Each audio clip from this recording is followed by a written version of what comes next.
Hi, everybody. Welcome to the Ecumenical Buddhist Society of Little Rock's Tuesday afternoon live meditation here on the Facebook page of the Ecumenical Buddhist Society of Little Rock. My name is Mike. My particular background is Zen, by the way, in case you don't know me and you've never watched one of these before. So a lot of what I sometimes talk about in terms of meditation comes from sort of a Zen perspective. And I think that's one of the great things about the EBS is that we have a number of teachers who lead these meditations. And some of us, we all come from different backgrounds. Some it's sort of secular mindfulness, others it's a Tibetan Buddhist approach or a different, different Zen approach. Mine is more Korean, and then we have Vietnamese, and again, we have a real buffet of different approaches, which is actually really nice because you can sort of try them all out and see what flavor feels right for you. So anyway, having said that, as I said, I tend to always say a few things here at the beginning before we begin the meditation. And given my Zen perspective, I thought I would just take a minute and talk about true freedom. And I was thinking about this recently because those of you that know me know I'm a empty nester. I'm divorced, so I live alone with my cat and my dog, and my son's at college.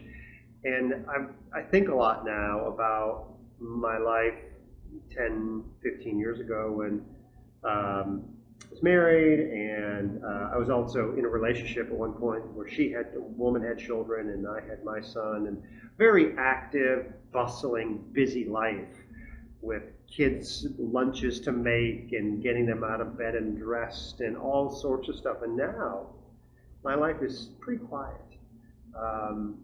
And it's funny, you might think, those of you that aren't empty nesters and don't know what I'm talking about, you might sort of look at someone like me and say, oh, what freedom you have. You can get up when you want, or you can, and my work, by the way, my work situation is very flexible too. I don't have to go into an office, I can work remotely. So you might say, oh, what wonderful freedom that is to be able to have all these options of being able to do this or that, and you're not worried about being a chauffeur for the kids and running and cooking food for 5 people versus just one person, and you make your own schedule. What wonderful freedom you have. But what I'm learning actually is that I have a different kind of a freedom, and maybe the true freedom I had is when I was very much busy. When I was responding only to every day, every moment, and every hour. Get up, shower, get the kids up, get them dressed, pack lunches, eat breakfast, drop them, take them, walk them to the bus stop, do this, do that. There was no time to think. There was no time to kind of, what should I do? No, it was, what's the next thing in front of me? Do the next thing, do the next thing, do the next thing. And so for me, being an empty nester and living alone, it has taken some time for me to realize this, quote, freedom I have is not very free. It's actually, at times I've become a slave to my mind and my beliefs and my opinions and my thoughts and my desires, and what it creates is this sort of mushy, vague, sloppy mess sometimes of not knowing what's my job right now? What do I do right now? Back when the kids were younger and I was in a relationship with young kids and a partner, I knew what my job was moment to moment to moment, all the way till nighttime. And some of you are in this situation probably. You know what your job is. So there is something about this idea of true freedom, in many ways, comes from creating some structure. So what I've learned to do for myself is to have more structure, to show up. What's my job right now? This is one reason I host these on Tuesdays. I also help co-lead Monday night practice, and I also co-lead a team group. I've created this sense of my real freedom comes in knowing what my job is moment to moment to moment. And when I have too much time to think and to kind of follow that down this rabbit hole of thoughts and desires and opinions and whatnot, one can get really lost. So that kind of freedom isn't very good. This is why a lot of meditation retreats, if you don't know, there's a very strict structure. You get up at a certain hour, you do this and you do that, and you sit for 20, 25 minutes, and you work for so many minutes, and you have this very strict schedule, and in that schedule sometimes you get this unbelievable sense of freedom. Reminder for me of showing up and doing my job. Just like you're here with me right now watching this for the next 20 minutes, how much time we have left. Your job is showing up and doing this. And maybe you have a practice that's multiple times a week, and you show up, or maybe you have a fitness routine and you show up and you do it. You don't always like it, but you don't think about what you're liking or don't like, and you just do it. And so for what we're doing here is, this is our job in some way, And when we show up in our life and we do things, that's when true freedom begins to sometimes emerge, in those moments of just doing our job. So that's my little talk here this morning. Again, thank you, Paul. Oh, yeah, Jamie. Oh, wonderful. Julie, thanks for joining me. I see some other folks have chatted. Again, if you're watching, please drop a comment in and let me know that you're here today. That's great. I'm so glad that that's helpful. So let's go ahead and get ourselves into our sort of sitting position. I'm going to move the laptop back just a tad bit so I'm not all up in your face too much. I'm sitting on a cushion. Maybe you're sitting on a chair, whatever is comfortable for you. But somewhere we can get some support underneath your tailbone, and your back is straight and your shoulders are back a little bit. Your chin is neutral, not far back, not pushed down, but sort of there's a sense of neutrality in your position and straight line from the crown of your head down your back and into your tailbone and into the ground beneath you. It kind of roots us like a stick into the ground. So take a moment, your hands maybe sitting comfortably in your lap or on your knees. I always suggest keeping your eyes open, at least slightly open, and gazing softly down and up ahead of you.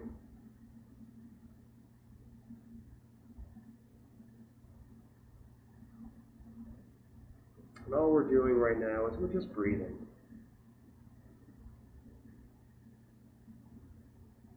Letting ourselves settle down a bit.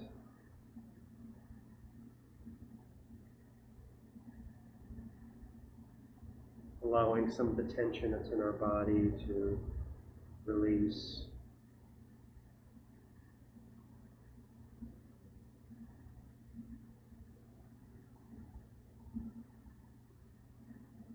Just feeling our shoulders drop a little bit. Maybe you've had some tension in your low back or in your neck.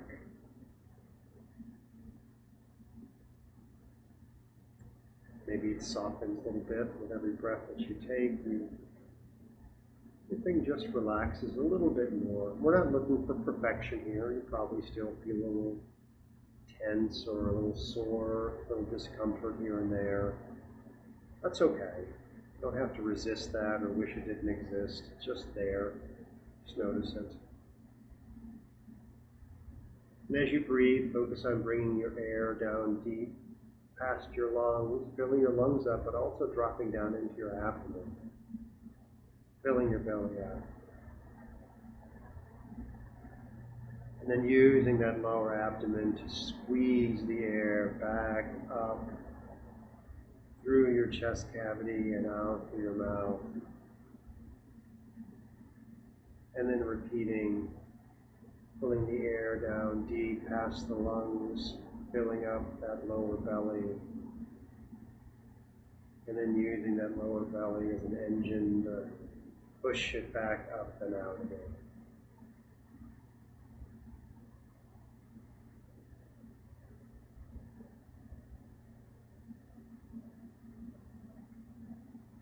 we always have our breath to come back to in these meditations, because our mind tends to want to take us to all sorts of different places,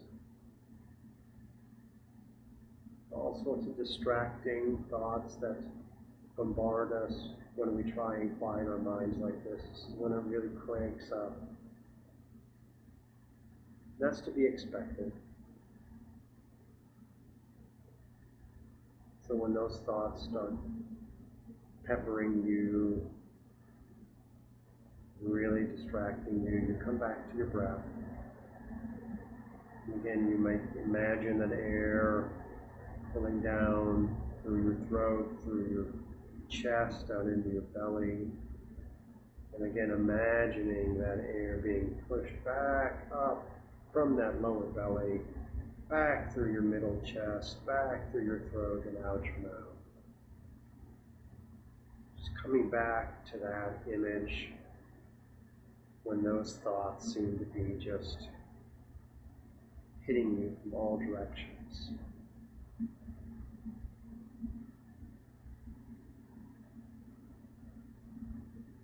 Just remember that these thoughts that distract you have no substance. They're not real. Nothing real about your thoughts at all. In Zen, we compare them sometimes to clouds that come and they go. They appear and they disappear, just like clouds do. So are your thoughts. They appear out of nowhere and they disappear into nowhere. Because they have no real substance, there's no reason to be upset about them. They come and they go. So now as we move into our 15 minutes of just quietness,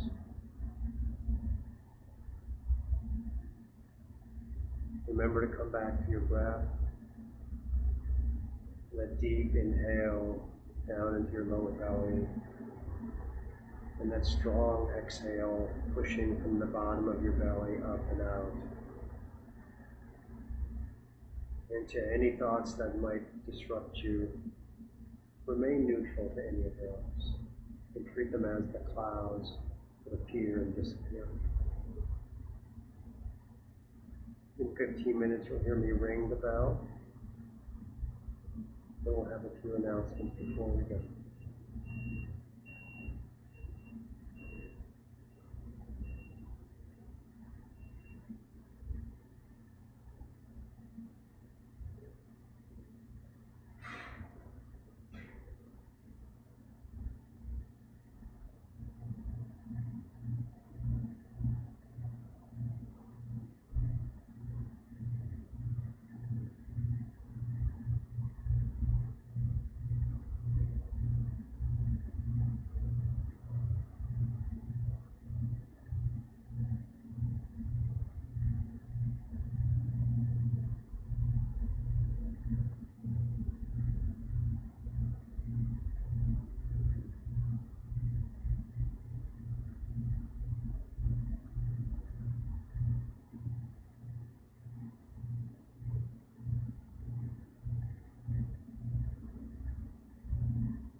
Thank you so much for joining me today. So have a wonderful rest of the day, a wonderful rest of the week. Stay safe, stay well, and I'll see you probably next Tuesday. Take care, everybody. Bye, Paul, Susie, Serena, all of you, Jamie. Bye.